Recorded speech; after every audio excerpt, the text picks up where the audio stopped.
everybody. Welcome to Kame House Party. I'm Aaron. And I'm Vince. It's a podcast where we attempt to watch every episode and iteration of Dragon Ball that has ever existed or will ever exist. We don't do interdimensional. We don't do versions of Dragon Ball that are from another dimension. Too hard to come by. Yeah, once we get that technology, I guess we gotta. But until then, it's just this dimension's Dragon Ball. We watch it. We talk about it. We love it. We care for it. We give it a sweet kiss on the nose. And then we make some jokes via improv, the comedy form of Kings, for your listening pleasure. And that's what you're listening to right now. But before we get into the meat of the podcast, we gotta, like any good party, you have to set up for it. You gotta clean up. And in a segment of segments that we call Kame Housekeeping, and the first part of Kame Housekeeping is the, dare I say, world famous 1 minute roundup. Who's there? Who's there? I'm just seeing if you got everything for tonight. You good? Got the blankets? Yeah, no, I got everything. I got everything in the wagon. I got the blankets. I got the. Do you need a cup of water? Yeah, I probably will. It's a bit dry out tonight. Okay, I'll go get it. Okay, and thank you again for prepping me. I'm going off. I'm going off to get married. I gotta find my lady out there, and she said she'll meet me at the third cactus by the hill. So I gotta get out there tonight. Oh boy, we're gonna have sex. Okay, I'm back with your water. Oh, Here so you didn't hear any of that? Hear what now? No, oh, nothing. I was just I don't know. Sorry it took so long. I met some lady over by the three cactuses up on the hill. No. Oh. And she's I gotta say she was a looker. I'm glad she looks so nice. I'm glad she looks so nice. Did she mention anything about meeting a man named Phil? Phil, she's like, "Hey, are you Phil?" I'm like, "Yeah, I'm filling this cup full of water from this river here." What? Wait a minute. She's like, "Close enough." Oh, no. And then it's the strangest thing. She just started smooching on me. Oh no. She smooched on you. Her smooches were meant for me. Wait, what? Yeah. Well, what? Well, what? Did it go any further? No. Okay. I tried, folks. And seed. So the 1 minute roundup is when Vince and I perform a Western-themed improv scene to loosen up our comedy muscles, to get nice and ready for the journey ahead. And it ends when one of us breaks. And I tried really hard. I know 9 times out of like those dentists that recommend toothbrushes 4 out of 5 times. I'm the one who breaks. I tried really hard not to. I was trying to hold it in. It did not work. I like that. 9 out of 10 dentists recommend Crest, and also don't break during improv scenes. Well, they're professionals. They're professionals. They went to school. Yes, so much school to not break. But that just leads us into the 1 minute roundup proper, which is when one of us, this time Vince, has to explain everything in Dragon Ball that we've watched thus far, but they have to do it in less than a minute, and we do this for you fine folks. So you don't have to go back and watch all of Dragon Ball if you haven't already been doing so. You don't have to go back and listen to all of our episodes if you haven't been doing so. You can just jump in the line, shake your body in time, and just enjoy the podcast on the latest and greatest episode. Oh, yeah. And as a reminder, Vince has to summarize almost 150 episodes of Dragon Ball. Just shy. In less than a minute. Just 1 episode shy, which is, as we know, 149 episodes. Vince, are you ready to summarize? Again, for the people in the back, 149 episodes of Dragon Ball? That's a lot of hours. Am I stressing you out with the 149 episodes you have to recap? I'm just thankful that you can't currently see how sweaty I am and how hard I'm pulling it's my dropping collar. on the mic. Oh, okay. Well, then I better get I hear the stretch of elastic. All right. Oh, no, now your stomach. Oh no. I better get this going. Hurry up. All right, here we go. In 3, 2, 1. There are 7 magic Dragon Balls. When you get them all together, you can make a wish for anything you want. Goku meets a girl named Bulma out in the woods, and they go on an adventure to find the 7 magic Dragon Balls. They run into Emperor Pilaf. Goku helps stop them by turning into a giant ape. Along the way, they run into Yamcha, Oolong Poir, a bunch of other great characters, Master Roshi, and Goku's like, hey, that Master Roshi guy, he's kind of a perp, but I want to train with him. Then he meets his boy Krillin. They train. They go to the Tenkaichi tournament. They lose. Goku loses to Master Roshi in disguise. Then Goku's like, hey, that 4-star Dragon Ball, that was a memento of my grandfather. I got to go find it. He beats the Red Ribbon Army with the help of his friends, kind of. After that, Goku's like, oh, there's a new tournament coming up, so I'm going to go train and get ready for it. Blah, blah, blah, blah, blah. Krillin dies to the hands of King Piccolo. Goku defeats King Piccolo. King Piccolo has a son. He fights him in the next Tenkaichi tournament when he's all grown up, all glowed up. He then defeats Piccolo, but spares his life. And now Goku is off after denying God his stewardship, and now he's with his fiance trying to find a flower or something. Oh, God. I looked at the clock and it freaked me out. I usually don't look at the clock, but I saw it counting down to 3, 2, 1, and I panicked. I just panicked. I mean, they're looking for something in nature. Right. It's called the Bancho Fan. I know what it is, and they're looking for the ingredients to the Bancho Fan. That's where we left off in the last episode. No appendums. No denouements to this 1 minute roundup. No. Because, look, if this wasn't enough of a recap for you, look, we know we said you didn't have to go back and listen to our old episodes, but they're right there in that same podcast app or YouTube playlist that you're listening to this on. It would not be that difficult to listen to our past episodes if you have not already. No. I'll just leave that on the table next to the chips and dip, and we will move on with our Kame housekeeping. Exactly. And the next bit is when we let you know that Vince and we watch 2 different versions of Dragon Ball. I watched the English subtitled version. Well, Vince watches the English dub version. And we do this because, look, we goofed. At first, it was a mistake, and we were horrified when we found this out. But once we started talking about it, we realized, no, my friend, this is a masterpiece and shall be part of our legacy in podcasting. Because the 2 different versions, a lot of times there are fun differences, things that are lost or redone in translation, and they're fun to compare and contrast.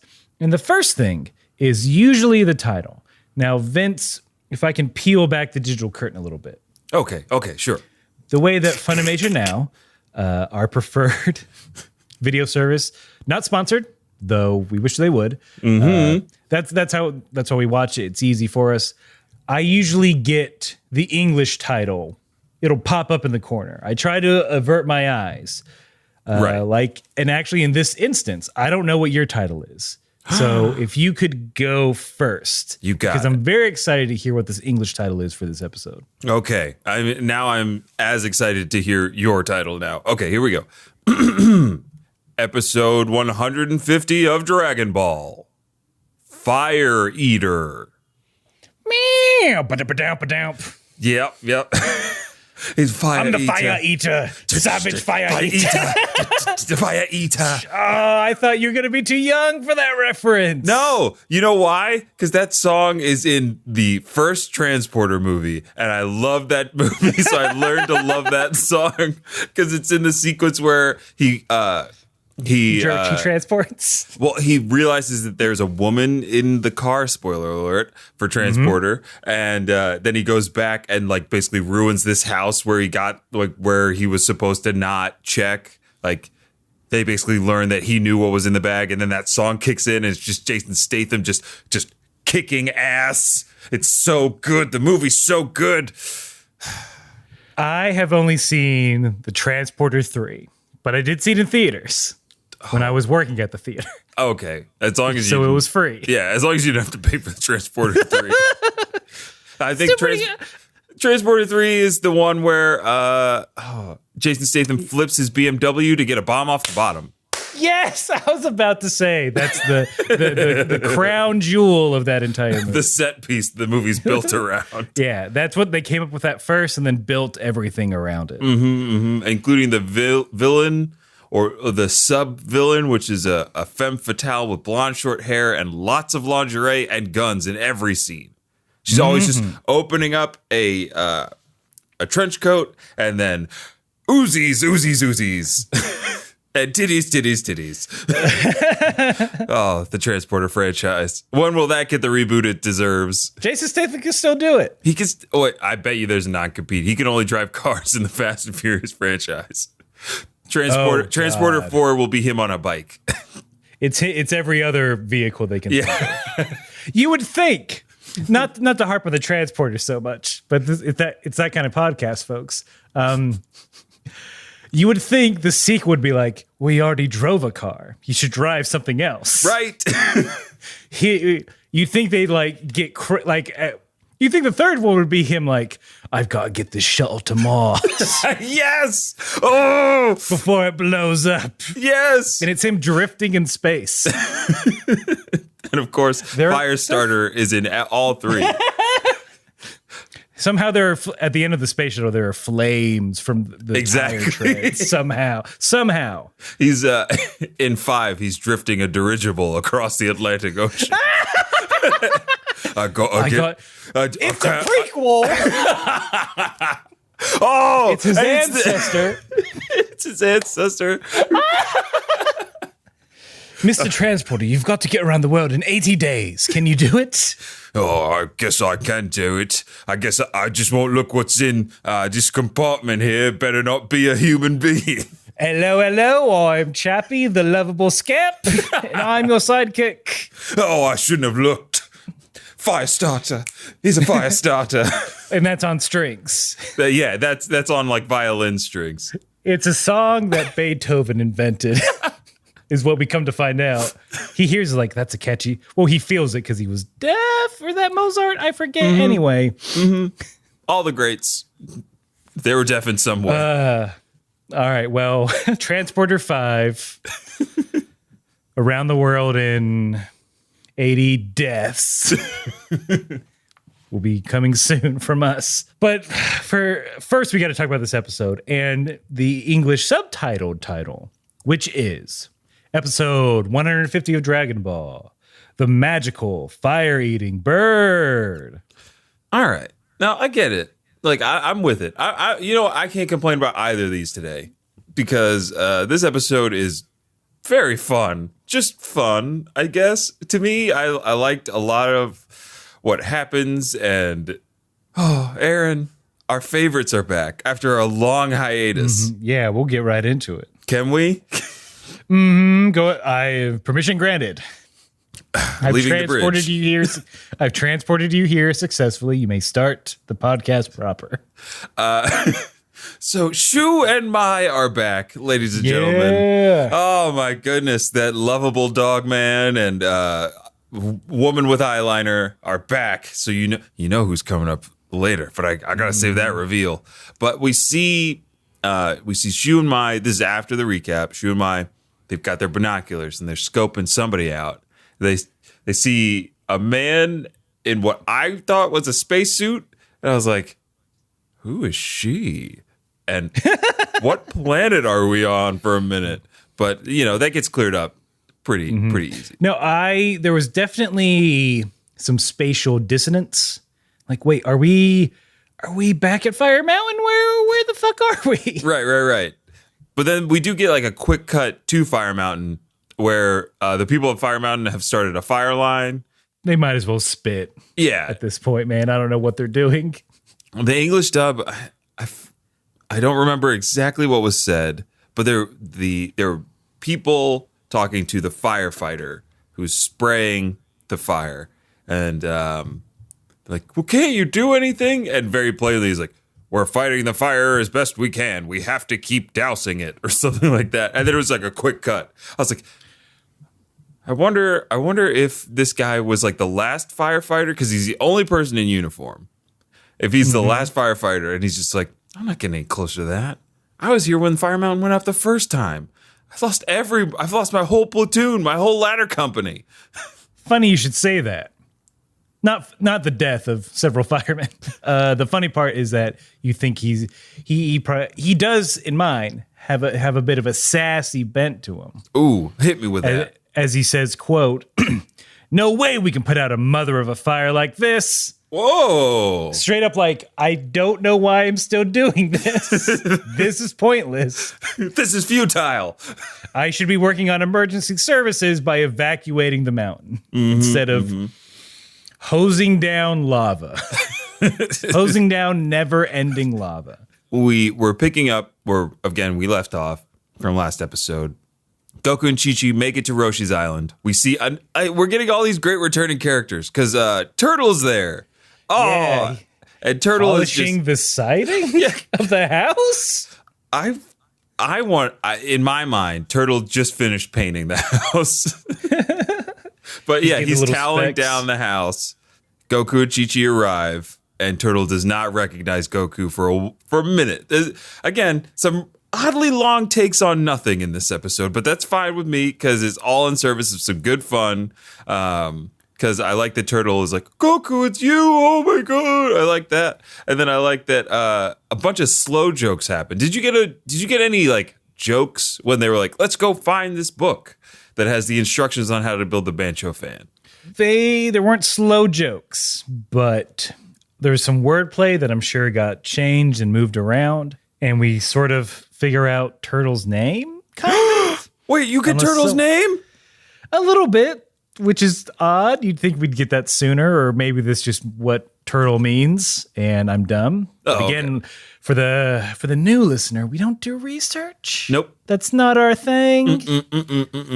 There are better people at it than us. Mm-hmm. Yeah. Well, I mean, when we get to the mailbag, we'll see that as well. But you fine folks are our research team, and we want you to tell us when we're wrong and dumb. Yes, please. Humble us. Folks, that's the only way we'll learn. Mm-hmm. If you don't correct us, we'll just grow too powerful and ignorant. Once Turtle recognizes Goku says, quote, "How have you been? You're a Gomi." And then in brackets, it says blockhead. So your Gomi means blockhead. And then frustrated Turtle, like, it's Umagami.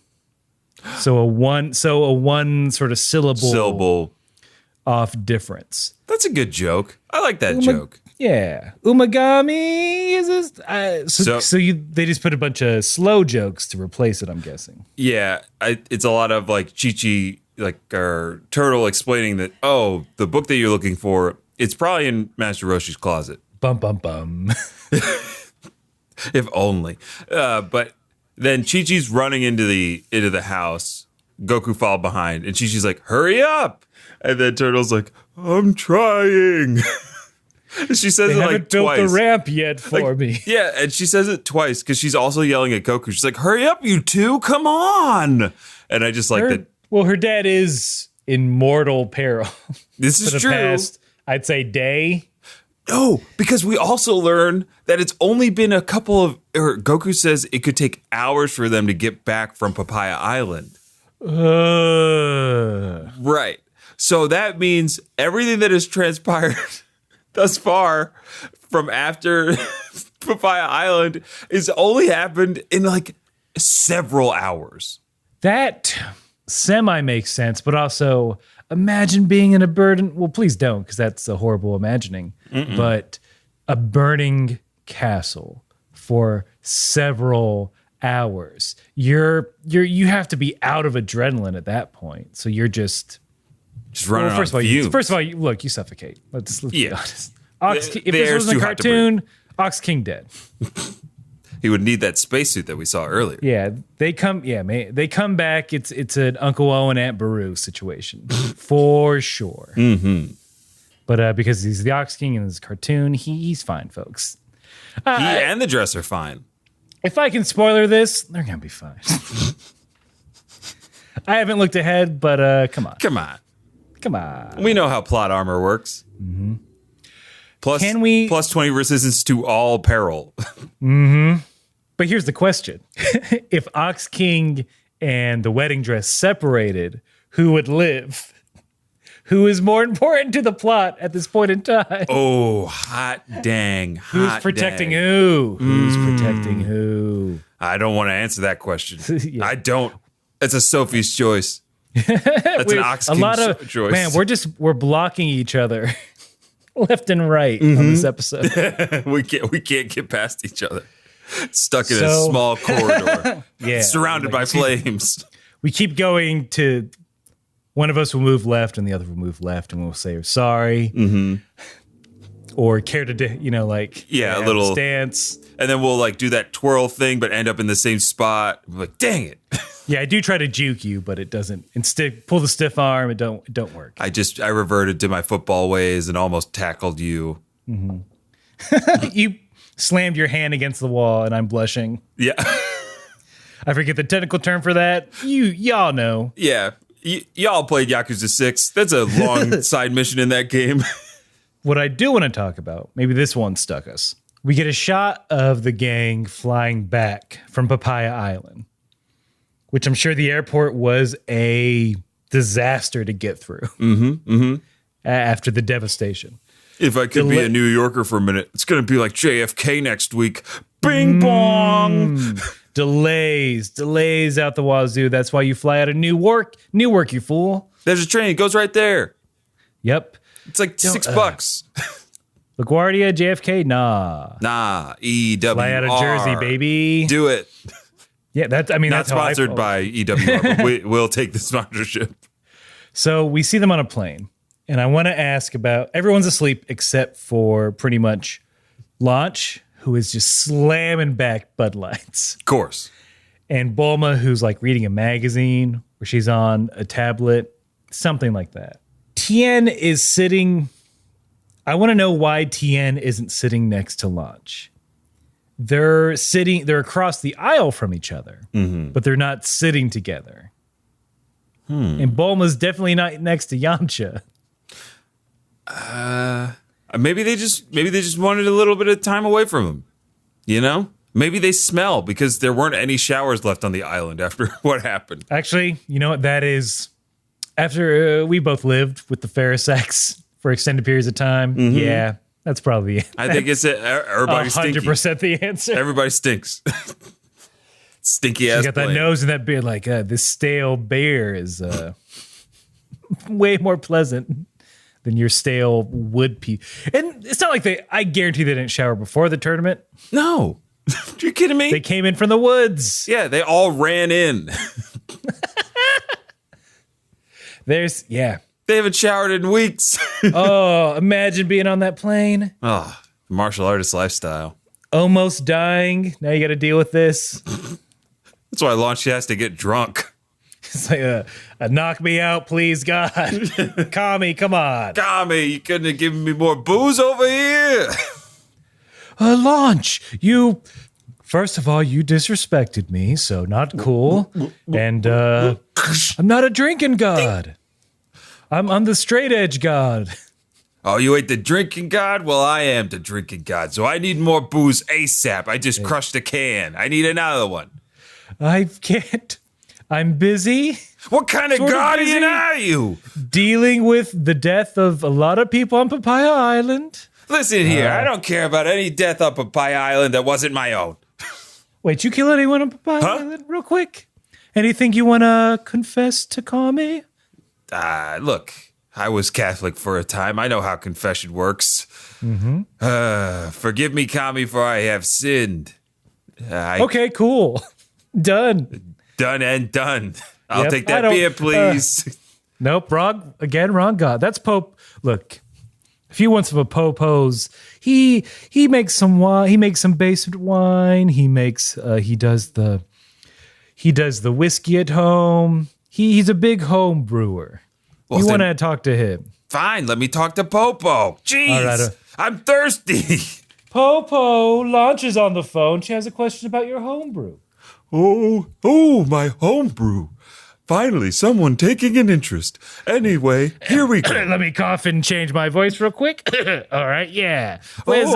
Hey, I'm on this plane. Can you magic me some booze here? Well, I'll first have to tell you all about how I made it. Oh boy. So I first took hops and barley for the beer that I've been growing up here on the lookout all by flight myself. attendant, you got any of those little bottles? No, we're all out. Damn it. All right, I'll keep listening.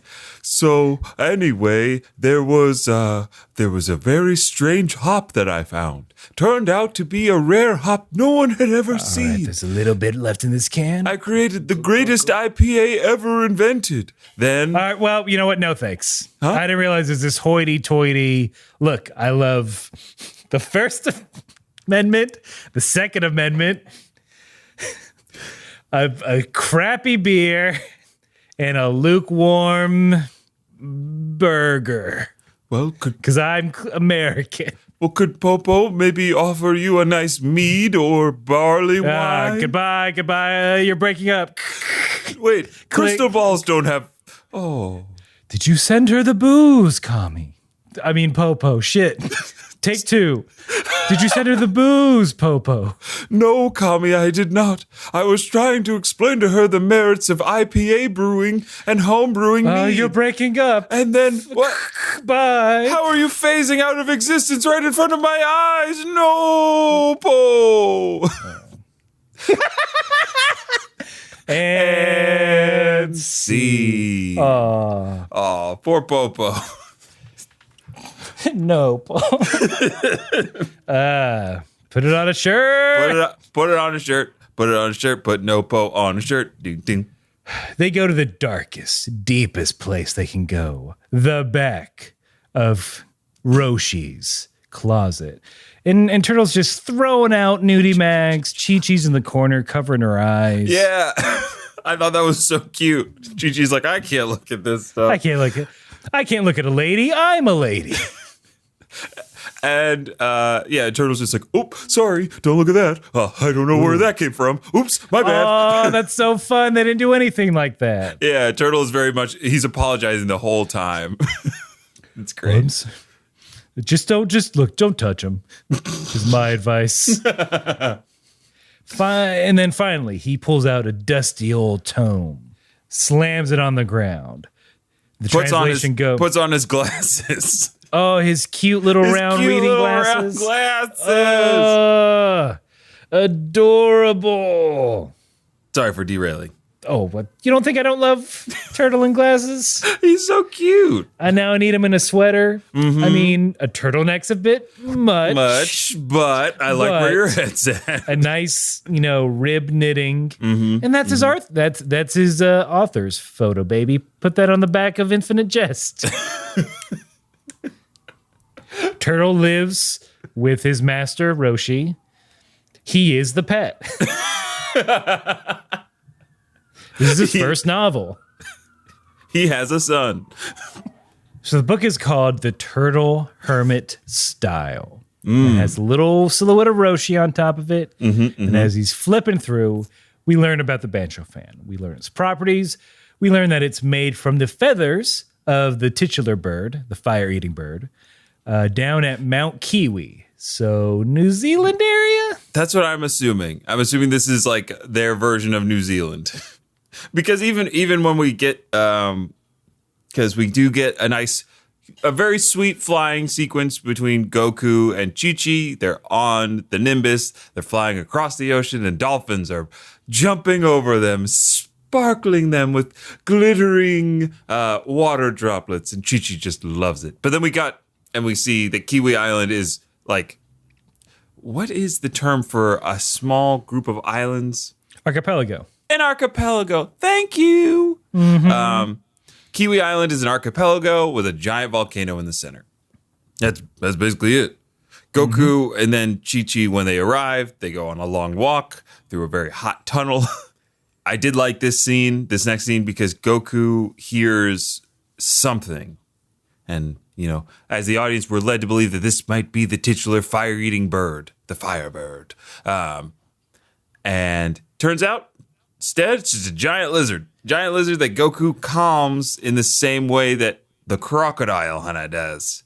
Basically just talks it down and touches it on the nose. It's very, again, a lot of cute things happen in this episode. Goku saying like, oh, hey, buddy, sorry we woke you up. You can go back to bed now. We don't want to disturb you. Like, yeah, the lizard is very pleased, like, oh, thank God, no one has touched me in years. Finally, the touch of someone else instead of just the hot rocks that I have to call my home. Look, we know back in the day when Goku was but a child, he would have ate that lizard. Oh my God. He would without a doubt. Like, I'll save you, Chi-Chi. Snap neck.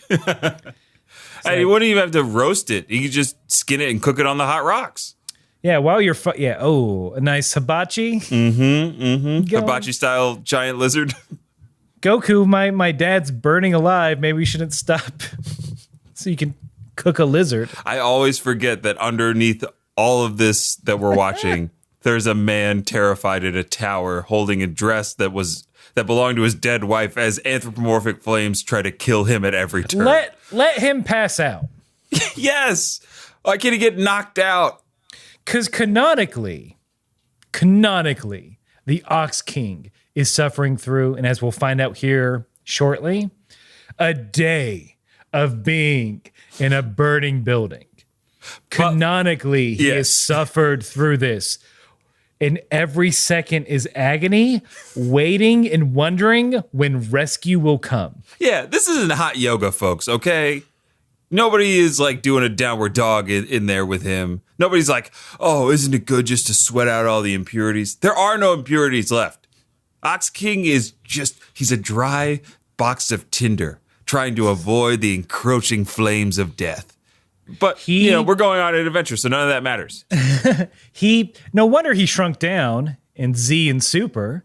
His respiratory system is probably jacked up. I hate to look at the x-ray of his lungs. All that ash and heat. Probably got popcorn lung. He's also vaping at the same time. Of course. That's his own fault. Look, can't. It's like, I got nothing else to do. I better. Well, I'm here. Got this jewel. Oh, the last Grizz mint. That's the only thing keeping him. That's his. It's like, if I'm going to go out, I'm going to go out my way, riding a hoverboard. and vaping my face off. So there's some solace, at least. Mm-hmm. Aaron, I just another sidetrack. It came into my mind that we've lived long enough to watch vaping become the villain. Vaping was the hero of our generation. Then it became the villain very quickly. Shu and I encounter the same lizard, but she was like, oh, I know how to fix this. Hey, man, we're sorry. And he goes up to try and pet the lizard down, but he didn't grow up like Goku did, so he can't reach. This is true. And they face the wrath of the lizard. Now I'm just thinking about a tall shoe. And I kind of don't like it. You don't like a tall shoe? You ever watch Regular Show about the bird and the raccoon and their slackers? No, I've seen clips. I've never watched the Regular Show. So I have watched Gumball, but not the Regular Show. Very funny. So the raccoon, Rigby, has a brother who looks just like him and is also naked like him, but has the body of a man. He's just a tall, muscular raccoon man, and he is extremely upsetting. And canonically, I believe in the show, he is naked. Well, okay. Canonically in the show. This show sounds hilarious. It's actually really good. He's mad at his brother because everyone loves his brother. Of course. His tall, nude, muscular brother. So does he have like human skin or... No, he still has raccoon skin. Oh, raccoon skin, sorry. I wish you could look this up. Can't. That's technically research. It's... Oh, the cats from the new Cats movie. Oh. That's what it is. No, I don't like that. That's what it is. I don't like that at all. So imagine Shu like that? No. Keep Shu out of cats. Yeah. You stay small, boy. Stay small, Shu. Like we love you to do. Mm-hmm. I mean, a lot of the rest of this before the commercial is just them They're walking on edges. Goku and Chi-Chi have a better time than Shu and Mai. Right. They're having their comical pratfalls into lava. Not into lava. Close. And finally, Chi-Chi falls down and discovers that there is a giant egg surrounded by spotlights and machines. Ooh.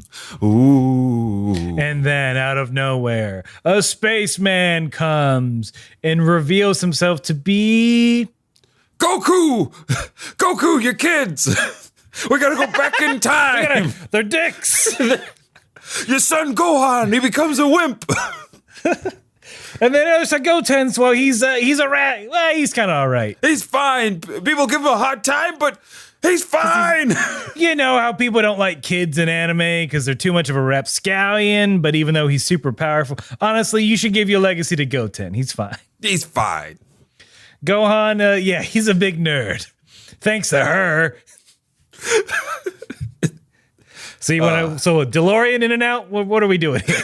And C. And commercial. Vince, these dang done holidays aren't going anywhere. Dashing through the snow, and I'm singing to a tune. There are all these noises in my up in my attic, and I looked up.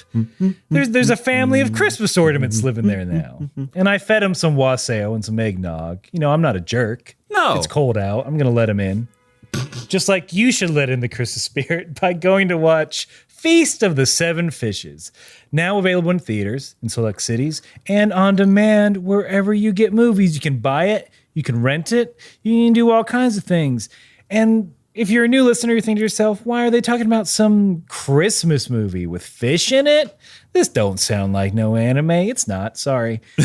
I'll make an anime one day. But we're talking about because I edited it. It's the first feature film I edited. I'm in 2 scenes. You get to see my face. They made me get a perm for it. Oh, and it looks good. I saw some photos. It looks good. Vince does a voice in it because he's my friend and I asked him to.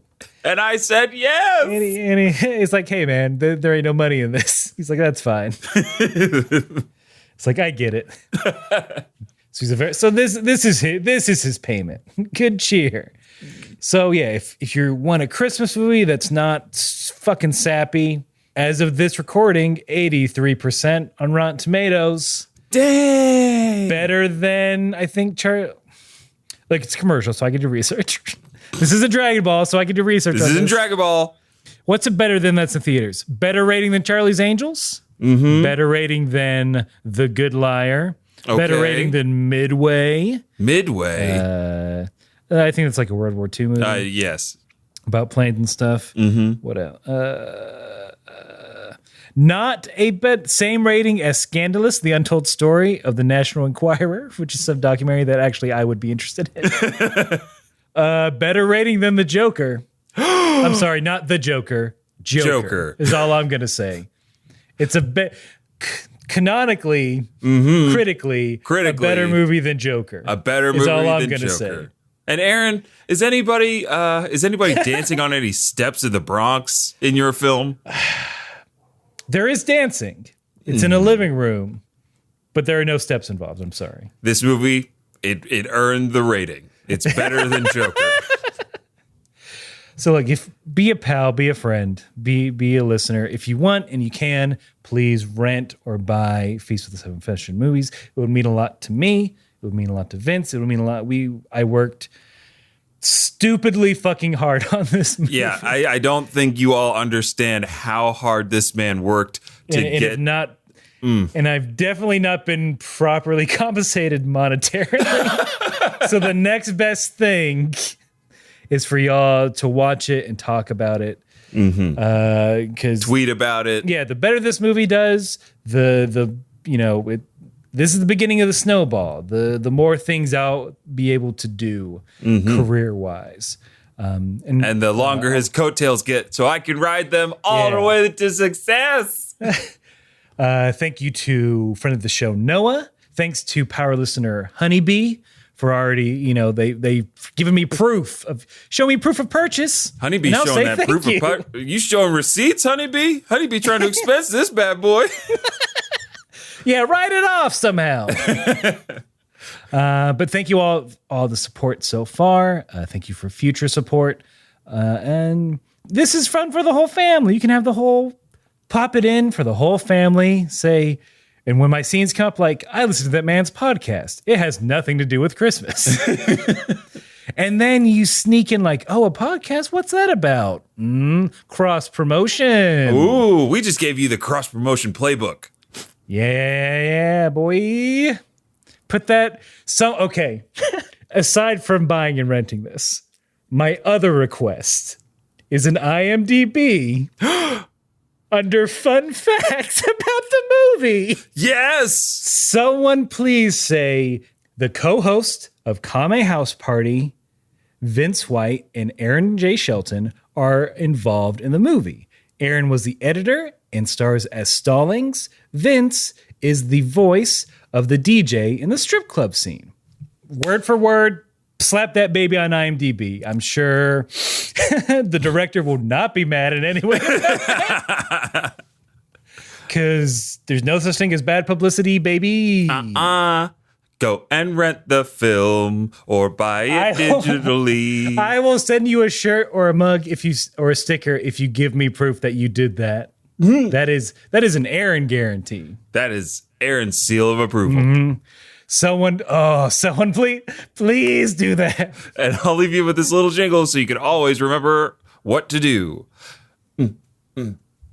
And go and rent this film or buy it digitally. Go and see your boy. He's on the silver screen. If you want to get some merch and do some things, then go to IMDb and write all the things he said. Oh, Seven Fishes is a film that Aaron edited. He got a permans in the film and so is his friend Vince. Hey, it's a film. Go see it. Now I'm ending the song. And that's when we go back to the episode and I say so long.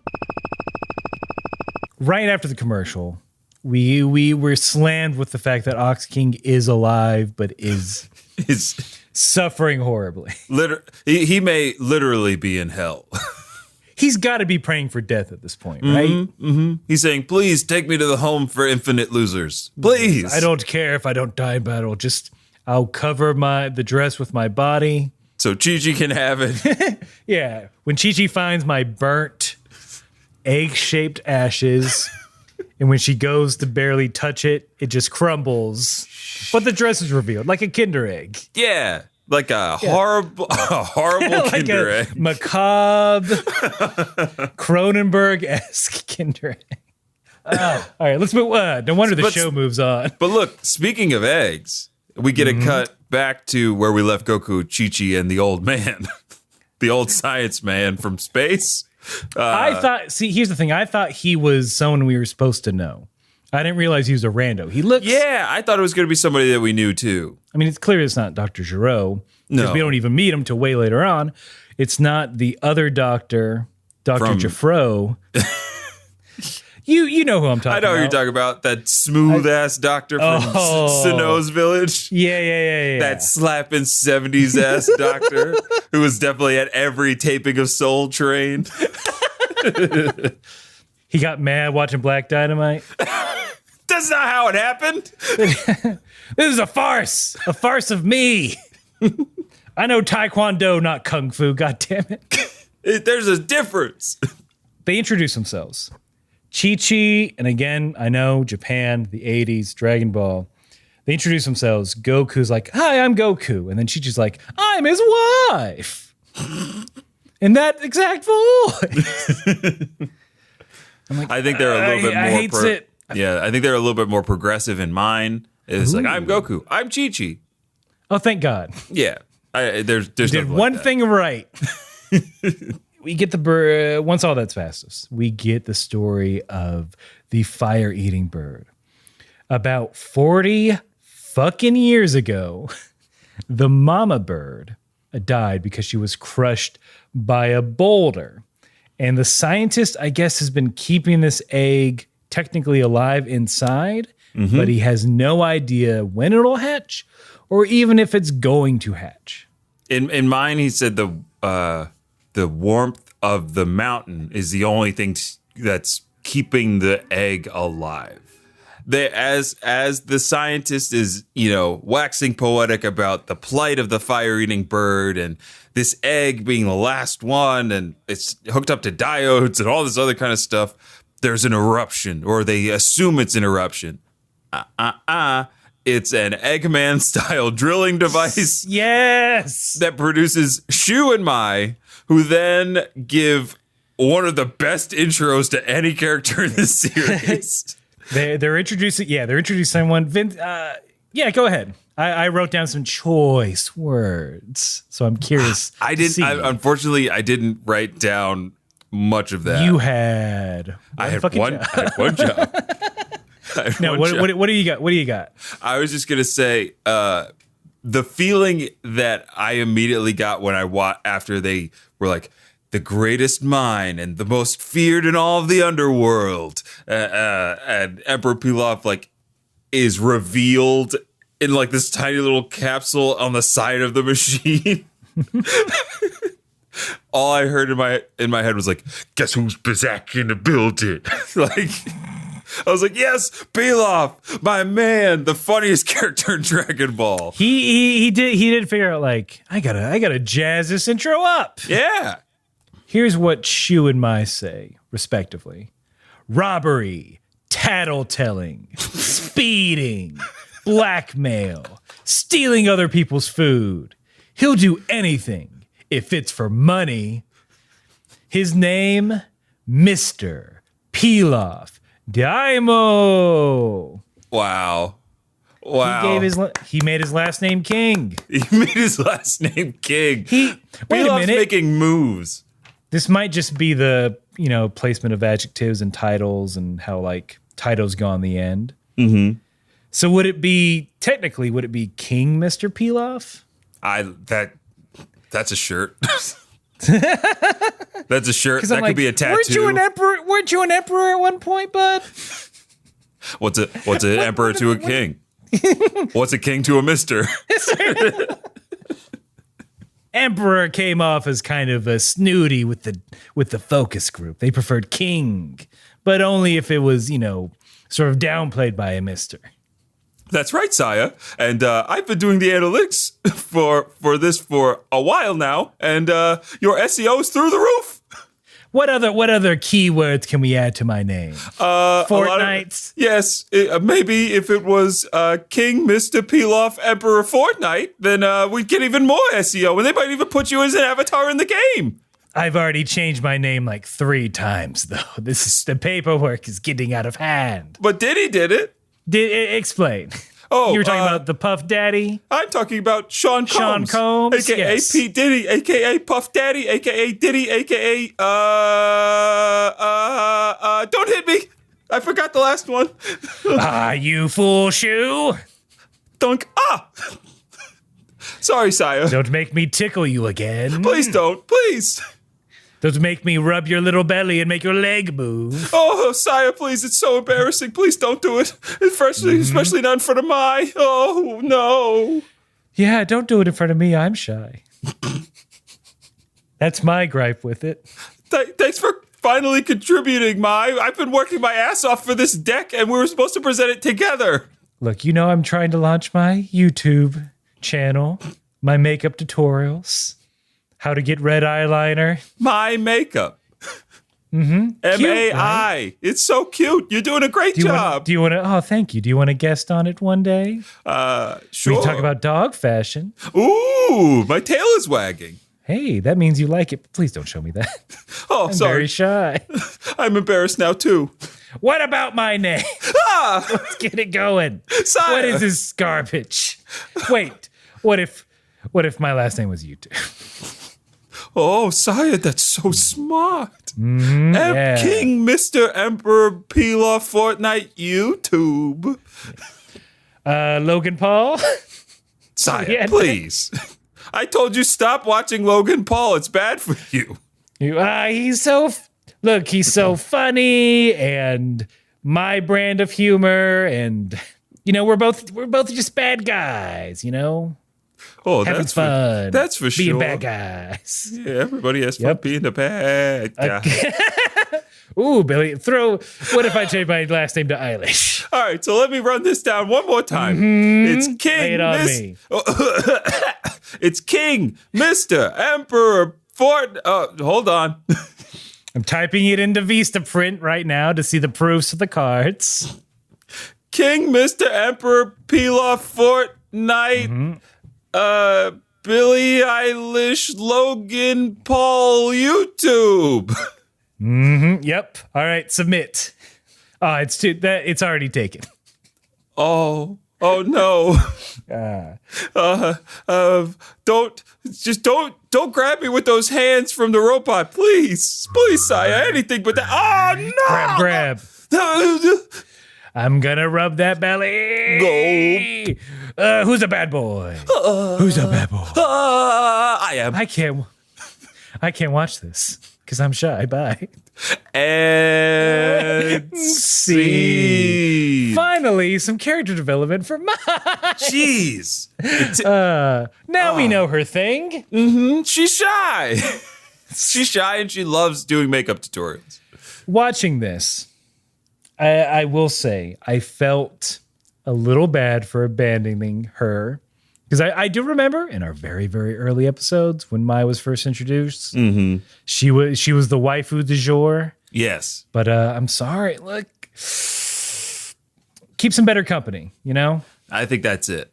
I think That's once really Mai, it. I think Pilaf is holding back both Shu and Mai, but Mai especially. I think if Mai got out of that, if she got out of that structure, that corporate structure, the Pilaf corporate empire, Yeah. then she could They work her to flourish. death. She never gets a free weekend. I know. She has to do her YouTube tutorials in the middle of the night. I know, when she's not looking fresh. I know. She's very tired. She's very tired. We hear Pilaf yelling in the background. It's not good for audio. No. And it gives me concern. She tried to do ASMR. It was just Pilaf yelling. You got to try some things on your channel. See what sticks. See what sticks. So yeah, Pilaf is here. And he wants to steal the egg because, oh, you fiend. He's going to sell it to some fan. Why? What was your reason? Wait, he was going to sell it to a fan of his? He's like, of a fan. He's like, this is the only egg left of a fire-eating bird. I'm going to sell it to some fan of, I guess, fire-eating birds. The word fan was explicit in mine. I didn't get any fan. It was mostly Pilaf saying that he was going to sell it for zillions of dollars. Ooh, yeah. Or millions of zenny. Zillions of zenny. Adjust for inflation. Oh, wait, no. That's how, in zenny, it's zillions, not billions. Because we have American dollars, a.k.a. bucks. They have zenny. So Like that Showtime show, Zennies, Zillions. Fuck. Fucked it up. Goodbye. I'm out of here. The Showtime show, I think Aaron was trying to say the Showtime show Zillions, where it follows the briefs, inner workings and who will become the successor. Is that no? Those are different. Sorry, I'm so sorry. First of all, isn't it weird we both fucked up? Isn't it? But isn't it also weird that some of the top prestige television shows in this time when supposedly everyone hates companies are about the super fucking mega rich? Yeah. And they're trying to get us to empathize with them. The invisible hand at work. While we we can laugh at them and we realize billionaires who crush us under the thumb of capitalism. They're just like us. He wants to sell it for money. Then they're like, hey, don't. Shu asks Chi-Chi to come over and they kidnap her. And that's sort of the plan. Like, hey, we'll kill her if you don't let us take this egg. I have a question. Go for it. What did Shu say to Chi-Chi to get her to come over there? Because Shu goes, hey, girl, come over here. I have a secret. And Chi-Chi walks over. to hear the secret. Like, I know that it has to be different in yours, so that's what I wanted to get to. Secret. I literally in my notes. Everyone knows Chi-Chi's can't resist a secret. Yo, everybody, Chi-Chi's can't resist a secret. Can't tell Chi-Chi nothing. Loves gossip. Chi-Chi's a full gossip. She's got, she's subscribed to that Perez guy. Perez Hilton. Yeah. Chi-Chi's a huge Perez Hilton fan. Yeah, that's still also a relevant reference, right? A huge Jeffree Star fan. That's another YouTube person, I believe. Are we showing our age yet? Chi-Chi loves Bon Appetit. Chi-Chi love a Bon Appetit. She loves binging with Babish. Okay. So yeah, she's just like, hey girl, please get over here. And she just gets mad. She's like, I'm not some girl, I'm someone's wife. Hey. Look. She's not just some girl. She's not just some girl. But yes, they successfully, Aaron quotes, kidnap Chi-Chi and hold her for, Aaron quotes again, ransom. This is also around the same time where Shu, Mai, and Emperor Pilaf they haven't seen Goku, so they don't know that it's him. And I think it's Shu Mai is starting to recognize him. She's like, I know him from somewhere. Shu says, yeah, he looks familiar. And then Shu asks Chi-Chi, she's like, hey, who is this guy? They recognize that it's Goku, which gives, of course, they stagger back and it's a fun double take, yeah. Yeah, and that gives Chi-Chi just enough wiggle room to knock Mai and Shu off their butts. I do like that Chi-Chi beat the crap out of both. I was really happy that they made that happen. They gave Chi-Chi agency in that moment. Mm-hmm. And all I could say is, get you a girl who can do both. Get you a woman who can do both. Get you a person who can do both. I think the subtext here, if we can deep dive into this a little bit, is that I think Goku realized he knows who these chumps are. He's like, yeah, Chi-Chi. I'm like, I don't need to intervene in this. Chi-Chi's got it. Yeah. I'm not marrying some weak woman. Also, Chi-Chi says that Emperor Pilaf's hat makes him look like a baby. Oh, yeah, that's right. He gets all steamed. It was fun. He touched from a blue goblin to a red goblin. That's why she dresses Gohan like that. Because he good look. Once heard baby to look like one. Yeah. Here's a hat to remind everyone that you're a baby. Do you think the clothes we put on babies are just to embarrass them? Ooh, definitely there are some parents that are out to embarrass their children from day one by putting like, my mom's other baby is a wine bottle. Or player 3 has entered the game. Oh, jeez. Oh, jeez. I'm sure I pissed off at least one listener with that. Sorry. Because that's the only time before they can have free will. Quick, embarrass them. Embarrass this person. Before they can roll their eyes, embarrass them. Before they can resist. Make them look dumb, and then they'll have to look at it later. And be like, oh, that's cute. Why am I dressed like a bear? Because you were unbearable as a child. It was a tough 2 years with you, honey. You were very fussy. And we took pleasure wherever we could get it. We were lightly shaming you, hon. Yeah. That's what we were doing. You didn't understand it, but it was mostly for us. We'd take your bottles and put them just out of your reach, and we'd just laugh and laugh. And that's why today we're sending you to boarding school. Yeah. That's why I got a vasectomy the day after you were born. Look, this neglect, it's not out of spite, just out of necessity. Unlike you. Like you. Definitely not a necessity. Goodbye. And seed. Don't be those parents, but do embarrass your children. Do embarrass your children. It's every parent's right to embarrass their child. Be yourself. Let them figure out what life is all about. Think about how many years they're gonna just fucking shit on you. Oh yeah. And then maybe and if you're lucky, they'll come back around. Mm-hmm. But while you have power over this life, make them do dumb shit for your amusement. Tis your right. Make them do all the Christmas cards you want. How much money do you spend on them? You deserve this. Exactly. Dress them up as little reindeer. Make them pose with a dog on the steps. Actually, that's fun. That's fun. Everybody likes posing with a dog. Yeah. Oh, I'll never not pose with the dog. So Chi-Chi breaks free.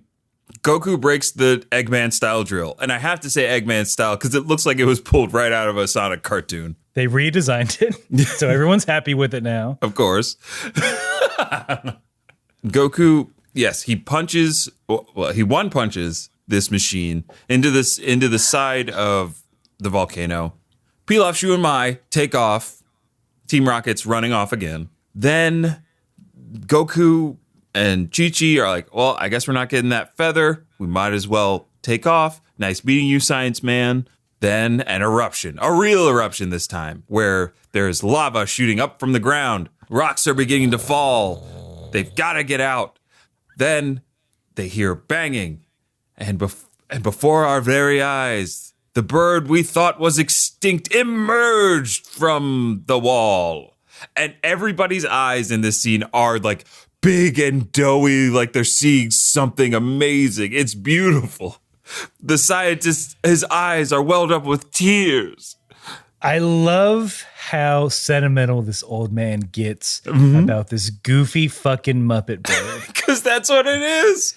Oh, it's just purple and ostrichy and wait, it looks like a do duo. It does. I guess it'd be a do solo.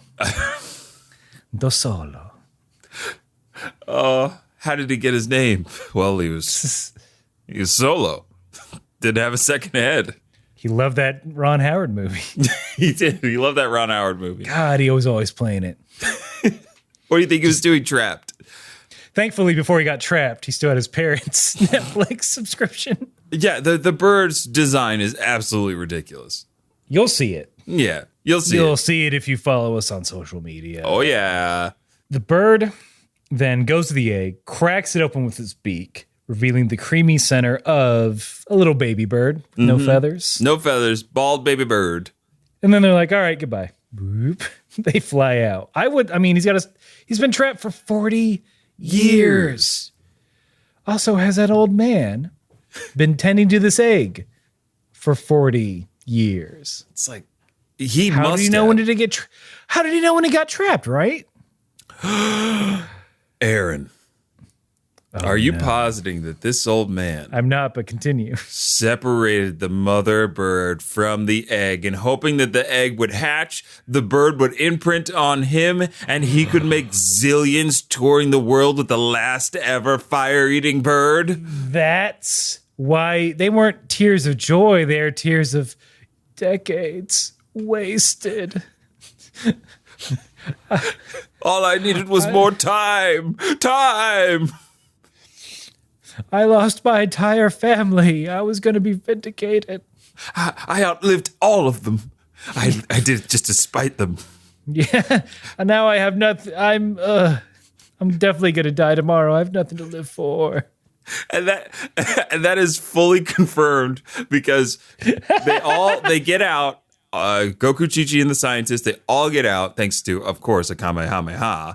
The Firebird runs its way into the distance, I guess. It flies off. Goku and Chi-Chi are both like, but the feathers, we didn't get the feathers. Of course, by some divine miracle, the feathers then just start falling from the sky. They reach out their hands, yet the feathers are non-corporeal. They disintegrate upon contact. Yeah, the old man goes on to explain, like, no, the Bancho fan isn't made out of feathers. That's dumb. Because it's like, why would it eats fire, guys? Why would it want to put out fires? Loves that shit. Now I'm doing that thinking meme. We get a fun little quote, a fun little cut to Roshi's Roshi. He's back and he's yelling at Turtle. Because he's like, nothing in this book works. I wrote it all to impress some chick.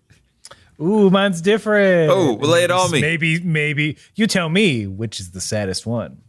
He goes, of course it was nonsense. I was drunk when I wrote that crap. It should have been both. That's all I'll say. I was like, hey, baby, I'm a martial arts master. And she said, prove it. I'm like, oh, shit. Give me 2 seconds. Let me take a drink. Let me take a bunch of drinks. Go. You don't got a marker on you, do you, baby? I have one. Here you go. Turtle, thanks, man. Hey, talk to this chick and tell her how cool I am when I go in the back with this notebook I had on me because this is my martial arts book. Anyway, I'm going to be back for other reasons. Bye. So, see any interesting films lately? I've been watching. Yeah. Oh, I was going to say I saw this wonderful Christmas movie called A Feast of the Seven Fishes. No Now way. playing in theaters. I also saw Feast of the Seven Fishes, but I got it on demand on my favorite streaming service of choice. Oh, I need to watch it on a big screen. I think it's definitely a movie that deserves that sort of treatment, you know? And all I'll have to say is, like, you know, I don't want to spoil anything for anybody who may be listening in. That's you, Master. I told you to go see the film. I'm busy. Keep stalling. But, I mean, the standout beyond just the performances, and, I mean, who knew Joey Pants he still got it. He still got it. You know what I mean? I'm a big Matrix head, and that was a pleasant surprise. I was like, this is the steak he was eating, but for media. But anyhow, the editing, sublime. As a turtle, I love cuts. Yeah, it's definitely, it's one of the better everything else is subpar, but the editing, my God. All right, well, I'm a martial artist. See, I've got my own instruction manual. Watch the ink, though, because it's wet for a different reason than what you might think. But, Master, you've never written anything in your entire... Ow! Yep. Thanks for... You saw me coming down with my staff. Thank you for pausing your thought before I hit you.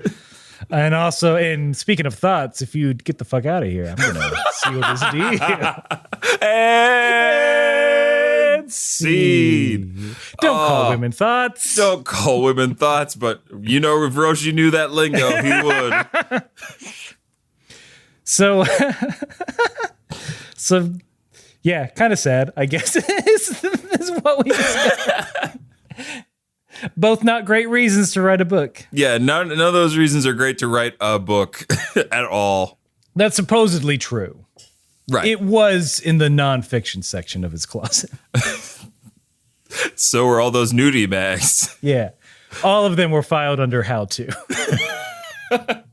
But the old man, he's like, but if you go to Ice Mountain, if you go to the Ice Mountain level... If you go through this cutscene. Once you get the mission from Norman, no. Once you give Norman Reedus this package, he'll go drop off your Banjo fan. Yeah, he's like, hey, go this way. You'll get to Ice Mountain. Maybe it's there. And as they're flying away, he's like, or was it the West? But then proceeds to not try and tell them that maybe he gave them the complete opposite of correct directions. And again, poor Ox King, he's got to be slow roasting in that castle by now. Oh, he's got to be succulent as hell. Everybody loves a brick oven Ox King. Hey, man, look, a nice pho with oxtail. Fuck, bud. Fuck, indeed. And in the last shot, and I wanted to mention this because I don't know if it's relevant.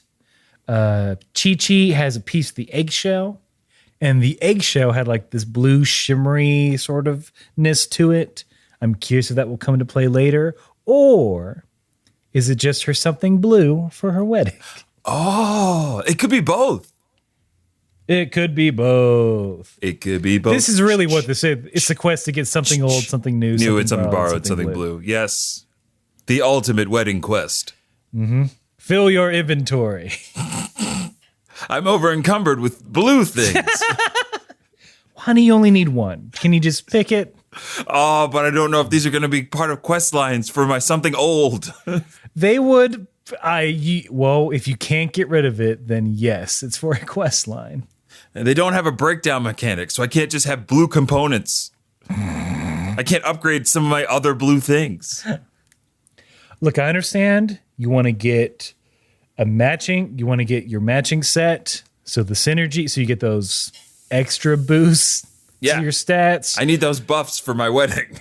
But we could, that's a lot of grinding, honey, is all I'm saying. But if I don't wedding's coming up. If I don't have plus 30 poise, then I'm guaranteed that there is a 5% chance that I will trip and fall during the ceremony. I know you want that. I know we're gonna have to go through the wedding a couple times. You can get the loot drop you want. I need to the wedding present loot drop you want. I know there's that there's that washer dryer event that's going on. Gamify everything. Everything's a live service game with RPG mechanics and crafting. Vince, we got some mail we got to get to. Yeah, because that's the end of the episode. They're flying off to another mountain. Can it be a valley? Well, we tried the valley stuff. Point, a canyon? We tried the valley. The valley was last week.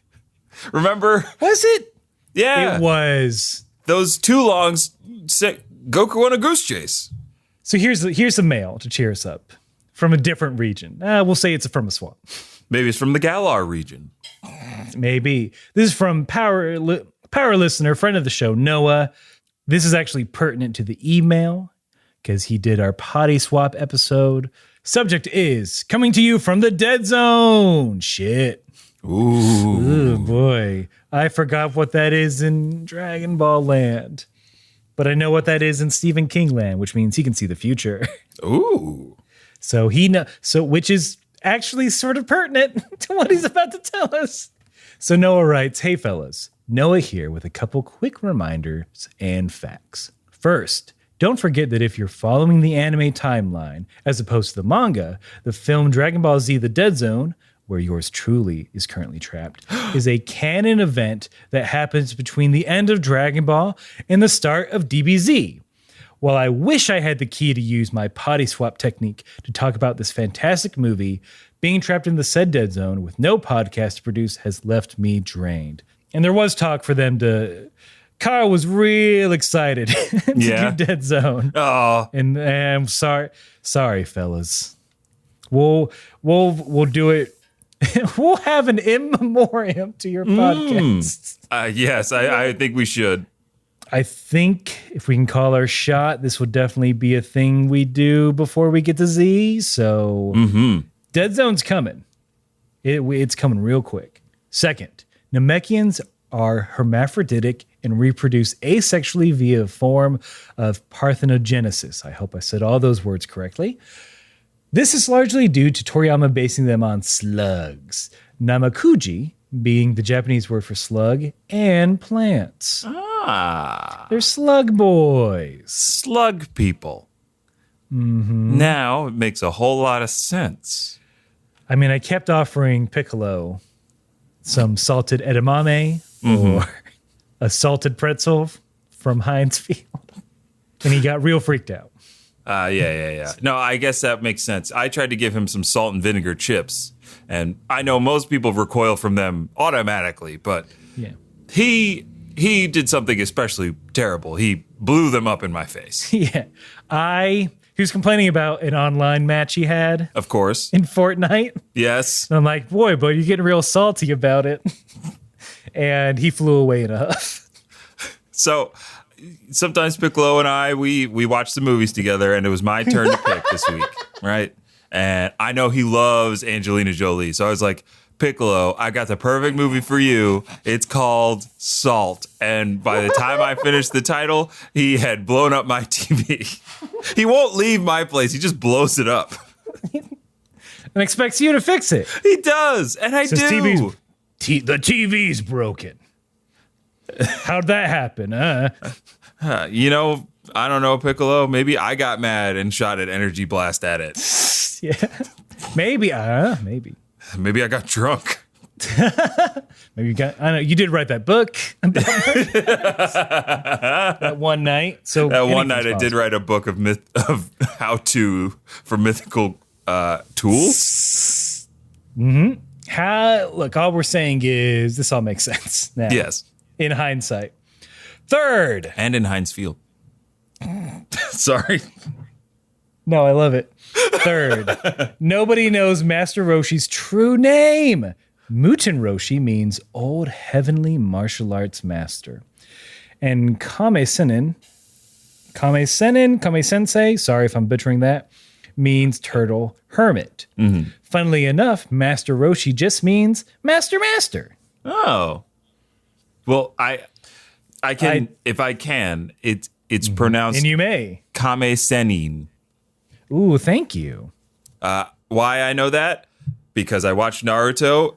I watched it with subtitles, and Naruto calls Jiraiya Erosenin, which is pervy sage or hermit. So Pervert hermit. Yeah, pervert hermit. Noah, I'm gonna call some bullshit. We all know his real name. It's fucking Jackie Chun. Dun, dun, dun, dun, dun, dun, dun. Wow. That's hide in plain sight, baby. Oh yeah. Right? Yeah, no, I like that. I mean, that's just my version. I don't want to hit a button because you're a friend of the show, and I don't want to actually you. That's your job to do to us. This is true. So we may hold off on this button until it comes up again. But in my world, I think his real name it's got to be Jackie Chun, right? I would love it if that was his real name. But maybe it's in the book I got. We'll have to look. We'll have to look through that visual history. I do like the sound of Master. Yeah, Master is pretty cool. Finally, congrats on finishing Dragon Ball. Y'all have worked hard and kept fighting all this time, and I'm super proud. Can't wait for the Z shenanigans to start as we all count down to the most important event in Dragon Ball history. Goku and Piccolo's driving exams. Love y'all and keep fighting. Thank you, Noah, for that preemptive congratulations. Love you. Thank you for being a listener and a friend of the podcast. You're awesome. Yeah. Thank you all for talking to us on Twitter. There is one I want to read because it has to do with one of the questions we had before about censorship in Dragon Ball.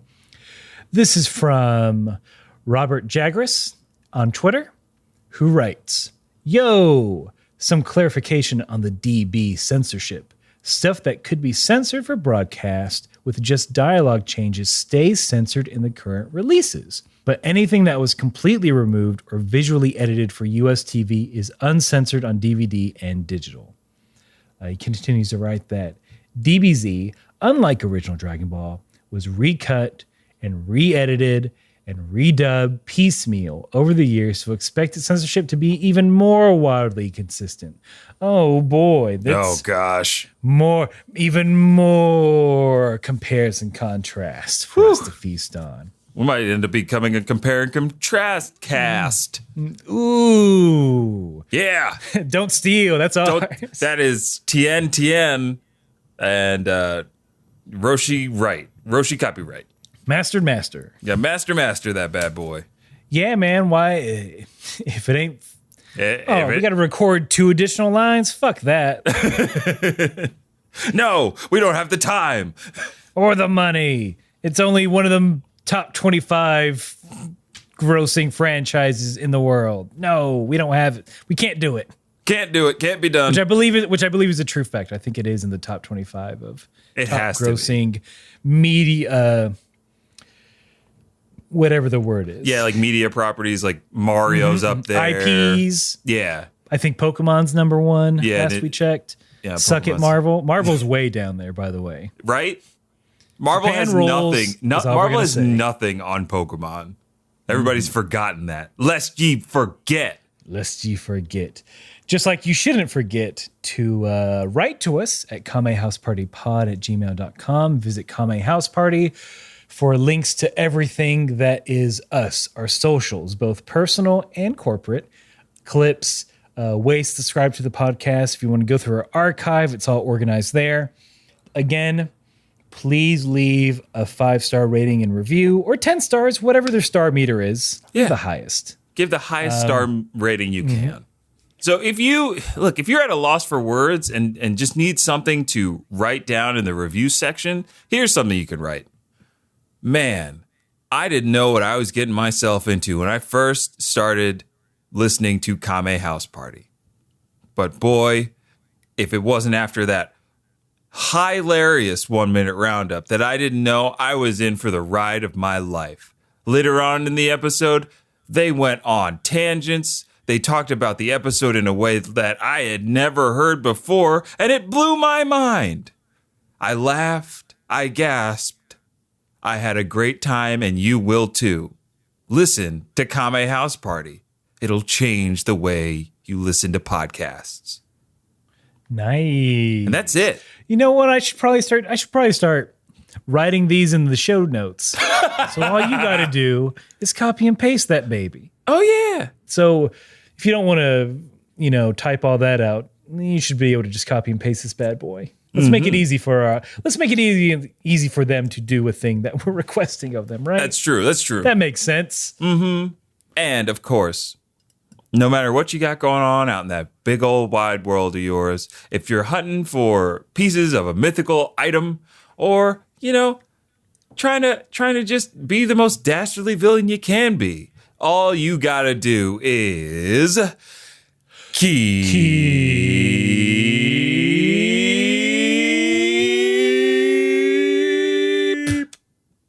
fighting.